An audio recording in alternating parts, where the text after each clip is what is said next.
નમસ્કાર સાથીઓ, હું ખેડૂત પુત્ર રમેશ મેર. આજે આપણા ખેતર ઉપર એટલે તમે જોઈ શકો કે આ આપણું ડ્રેગન ફ્રૂટનું ખેતર છે, ફાર્મ.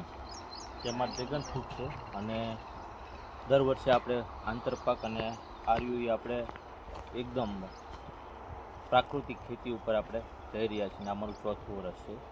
ગયા વર્ષે પણ આપણે આની અંદર પ્રાકૃતિક હળદર, ઓર્ગેનિક હળદર કરવાની શરૂઆત કરી હતી. ગયા વર્ષે થોડું વાવેતર હતું. આ વખતે આખા ખેતરમાં આપણે હળદરનું વાવેતર કરી રહ્યા છીએ. આ સેલમ, કેસર સેલમ, જેની એકદમ કેસરી કલરની ગાંઠ હોય છે.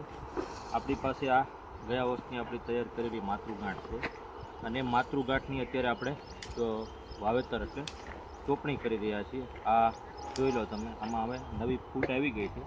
એ નવી ફૂટ આવી ગઈ છે એટલે હવે આપણે આવડી જગ્યામાં, એટલે ટૂંકમાં 2 ચાસ વચ્ચે 1.5 ફૂટનું અંતર અને 1 છોડ વચ્ચે 1 ફૂટનું અંતર રાખીને અત્યારે આપણે ચોપણી કરીએ છીએ. કારણ કે આ જે છોડ છે એની આજુબાજુ 6 ઇંચમાં ફેલાતો હોય છે અને સારી એવી ગાંઠો નીચે બને છે. તો અત્યારે આપણે આનું વાવેતર કરવા જઈ રહ્યા છીએ.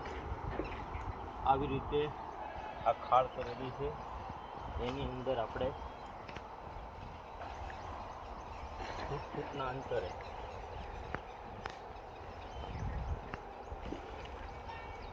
આવી રીતે ચોપણી કરવાની છે.